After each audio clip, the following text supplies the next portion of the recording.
What's up YouTube? Jeff Robbins here, and we are back with episode 7, Dyno tuning the Briggs LO206. So we just had round 8 of our local kart championship, and I've got 3 weeks until round 9. So I've got a little bit of time. Got a couple of 2 strokes here I've got to get rebuilt. And then actually over here, we've got this Briggs LO206 that's got a pretty interesting problem with it that we're definitely going to take a look at.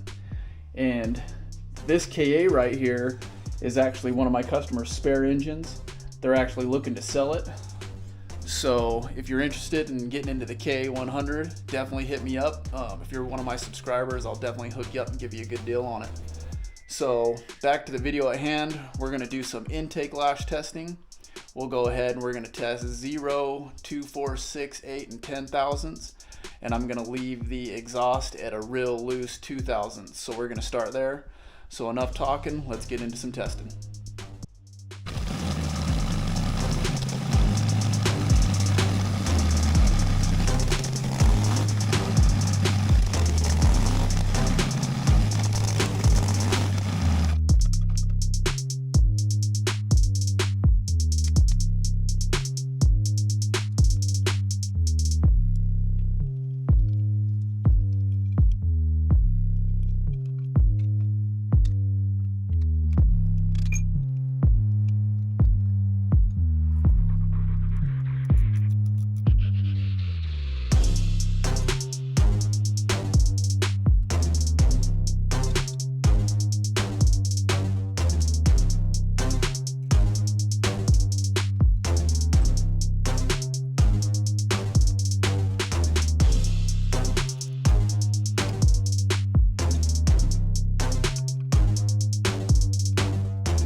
Okay, so dyno pulls are done. We did 6 tests. I did intake with 0 lash all the way through 10 thousandths lash. So we'll go ahead and open these up real quick.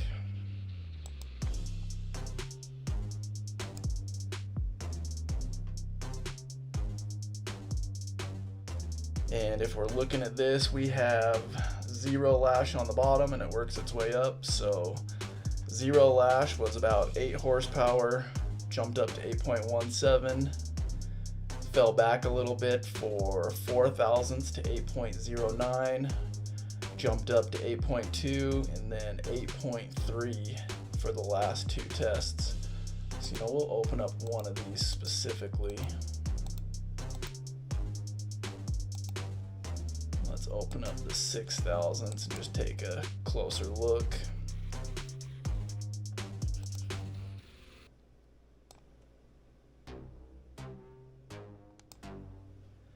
Okay, so you can see we've got our 8.2 horsepower. Looks like that came in at about 5135 RPM.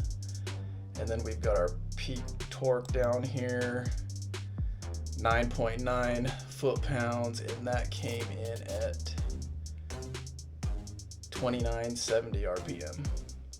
So let's go ahead and look at the summary.